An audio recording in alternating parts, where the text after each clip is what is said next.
राधे राधे दोस्तों। आज हम जानेंगे नित्य कर्म पूज्य प्रकाश के माध्यम से स्नान के बारे में। स्नान हमें क्यों, कैसे और कब करना चाहिए तथा स्नान का क्या महत्व है हमारे जीवन में एवं स्नान के क्या लाभ हैं। स्नान की आवश्यकता। प्रातः काल स्नान करने से के पश्चात मनुष्य शुद्ध होकर जप, पूजा पाठ आदि समस्त कर्मों के योग्य बनता है। अतः स्नान प्रातः स्नान की प्रशंसा की जाती है। हमारे शरीर में 9 छिद्र वाले अत्यंत मलिन शरीर से दिन रात मल निकलता रहता है, अतः प्रातः काल स्नान करने से शरीर की शुद्धि होती है। इसलिए हमें स्नान प्रातः ही करना चाहिए। प्रातः स्नानं प्रशसन्ति दृष्टादृष्टकरं हि तथा सर्वमिहर्ति शुद्धात्मा प्रातः स्नाय जपादिकम्। अत्यंत मलिनः कायो नो छिद्र समन्वितः स्त्रोद्दिवारात्रो प्रातः स्नानं विरोधनम्। कहते हैं शुद्ध तीर्थ में प्रातः काल स्नान करना चाहिए, क्योंकि यह मलपूर्ण शरीर शुद्ध तीर्थ में स्नान करने से शुद्ध होता है। प्रातः काल स्नान करने वाले के पास दुष्ट भूत प्रेत आदि नहीं आते। इस प्रकार दृष्ट फल शरीर की स्वच्छता, अदृष्ट फल पाप नाश तथा पुण्य की प्राप्ति, ये दोनों प्रकार के फल मिलते हैं। अतः प्रातः काल स्नान करना ही लाभदायक है। कहा जाता है प्रातः स्नानं चरित्रवाथ शुद्धे तीर्थो विशेषता प्रातः स्नानाद्धा शुद्ध एत कायो अयम मलिना सदा नो सर्वन्ति वे दुष्टा प्रातः स्नान निर्जनं क्वचित् दृष्टादृष्ट फलम तस्मात् प्रातः स्नानं समाचरेत्। रूप, तेज, बल, पवित्रता, आयु, आरोग्य, निर्लोभता, दुख स्वप्न नाश तथा तप और मेधा शक्ति, ये 10 गुण स्नान करने वालों को प्राप्त होते हैं। अर्थात गुणादश स्नान परस्य साधो रूपम च तेजस बलम च शौचम आयुष्मारोग्य लोलुपम दुख स्वप्न नाशस्य तपस्य मेधा। वेद स्मृति में कहे गए इस समस्त कार्य स्नान मूलक हैं। अतः लक्ष्मी की पुष्टि एवं आरोग्य की वृद्धि के चाहने वाले मनुष्य को स्नान सदैव करना चाहिए। स्नान मूलः क्रिया सर्वा फ्रुति स्मृत्य दिता नृणां तस्मात् स्नानं निषेवेद श्रीपुष्ट आरोग्य वर्धनम। स्नान के कई सारे भेद बताए जाते हैं।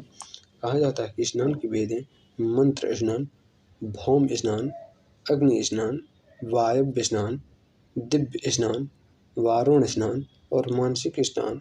ये 7 प्रकार के स्नान माने जाते हैं। जब हम मंत्र के द्वारा अपनी मानसिक एवं शारीरिक शुद्धि को करते हैं, तब वह स्थिति हमारी मानसिक स्नान मंत्र स्नान कहलाती है। एवं समस्त शरीर में हम मिट्टी लगाना भौम स्नान कहलाता है। भस्म को लगा समस्त शरीर में जब हम भस्म को लगाते हैं, तब वह हमारा अग्नि स्नान कहलाता है। एवं जब हम पूरे शरीर में गाय के खुर की धूलि को लगाना वायव्य स्नान कहलाता है। एवं सूर्य की किरणों में वर्षा के जल से स्नान करना दिव्य स्नान कहलाता है। एवं जल में डुबकी लगाकर स्नान करना वरुण स्नान कहलाता है। एवं आत्मचिंतन करना मानसिक स्नान कहला जाता है। मंत्रं भौमं तथाग्ने वायव्य दिव्यमेव च वारुणं मानसं च सप्त स्नानिनुक्रमात्। आपो हि हिष्ठा दिभिर्मार्तं मृदा लभ्यास्तु पार्थिवम् अग्नेः भस्मानं स्नानं वायव्यं गौरजा स्मृता यस्तु सात्वतवर्षेण स्नानं तद् दिव्यमुच्यते अवगाहो वारुणं स्नात् मानसं आत्मचिंतनम। अशक्तों के लिए स्नान है। स्नान में असमर्थ होने पर सिर के नीचे से स्नान करना चाहिए अथवा गीले वस्त्र से शरीर को पोंछ लेना भी एक प्रकार का स्नान ही माना जाता है। स्नान की विधि। पूषा की लाली से पहले ही स्नान करना उत्तम माना गया है। इसके प्रजापत्र का फल प्राप्त होता है। तेल लगाकर तथा देह को मल कर नदी में नहाना मना है, अतः नदी से बाहर तट पर ही देह हाथ मल कर नहा लें, तब नदी में गोता लगाएं। शास्त्रों में इसे मलापकर्षण स्नान कहा जाता है। यह आमंत्रक होता है। ये स्नान दोनों के लिए आवश्यक है। देह में मल रह जाने से सुचितात्मा को कमी आ जाती है और रोम छिद्रों के न खुलने से स्वास्थ्य में भी अवरोध हो जाता है। इसके लिए मोटे कपड़े से प्रत्येक अंग को खूब रगड़ कर तट पर नहा लेना चाहिए। निवृत्ति होकर बेसन आदि से यज्ञोपवीत भी स्वच्छ कर लेना चाहिए।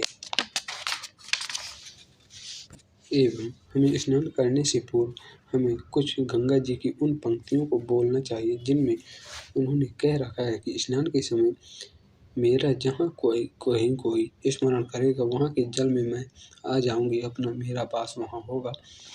कहा जाता है, नंदिनी नलिनी सीता मालती च महापगा विष्णु पदाब्ज संभूता गंगा त्रिपथ गामिनी भागीरथी भोगवती जाह्नवी त्रिदेश्वरी द्वादशतानि नमानि यत्र यत्र जलाशय स्नानोद्धत स्मरण नित्यम तत्र तत्र वसाम्यहम्।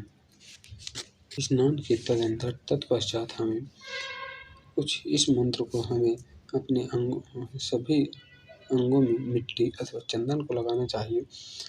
अश्वक्रांते रथक्रांते विष्णुक्रांते वसुंधरे मृतके हर में पापम यन्मय दुष्कृतम कृतम। स्नान के लिए वर्जित क्षेत्र नित्य कर्म पूजे प्रकाश एवं शास्त्र वर्जित करते हैं। कहा जाता है कि जहाँ धोबी का सिला पट रखा हो और कपड़ा धोते समय जहाँ तक छींटे पड़ते हों वहाँ तक का स्नान जल स्थान अपवित्र माना जाता है। वसांसि धावतो यत्र पतंति जल बिंदवः तत्पुण्यम जल स्नानम रजकस्य शिलांकितम। इसके तत्पश्चात हमें नाभि पर्यंत जल में जाकर जल की ऊपरी सतह हटाकर कान और नाक बंद करके प्रवाह की ओर या सूर्य की ओर मुख करके स्नान करें एवं 3, 5, 7 या 12 डुबकियां लगाने से हमारा स्नान संपन्न हो जाता है। लगाने के पहले शिखा खोल लें। गंगा के जल में वस्त्र नहीं निचोड़ना चाहिए। जल में मल मूत्र त्यागना और थूकना अनुचित है। सोच काल का वस्त्र पहनकर तीर्थों में स्नान करना निषिद्ध है। तत्पश्चात हमें स्नान के बाद हमें उसी गंगा जल से हमें तर्पण करना चाहिए। तर्पण में गंगा आदि के तीर्थों में स्नान के तत्पश्चात गंगांग तर्पण करना चाहिए। संध्या के पहले इसका करना आवश्यक माना गया है।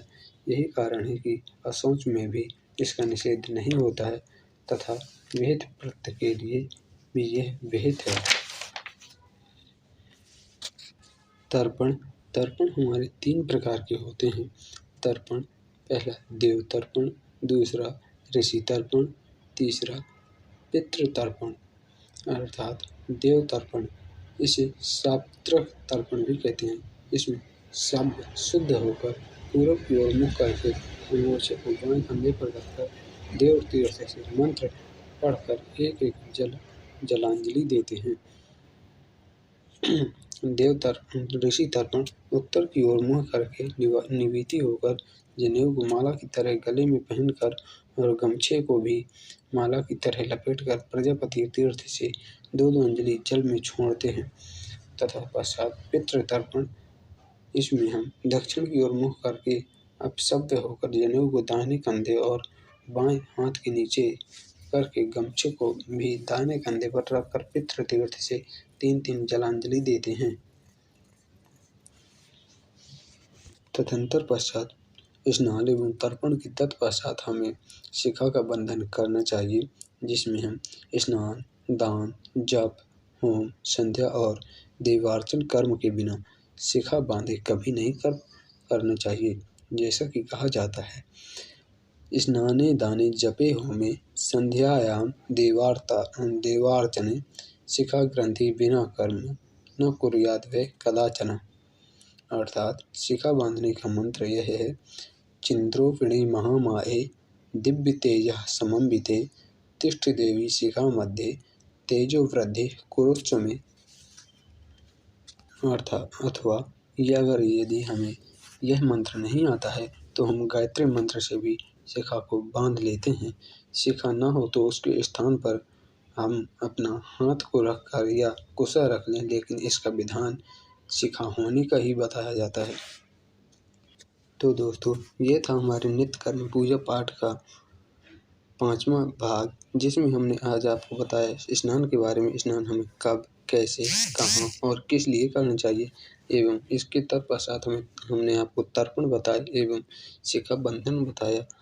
अब अगला इसके बाद अब हम आपको बताएंगे यज्ञोपवीत धारण करने की विधि, जो कि हमारे 6वें भाग में होगी। धन्यवाद।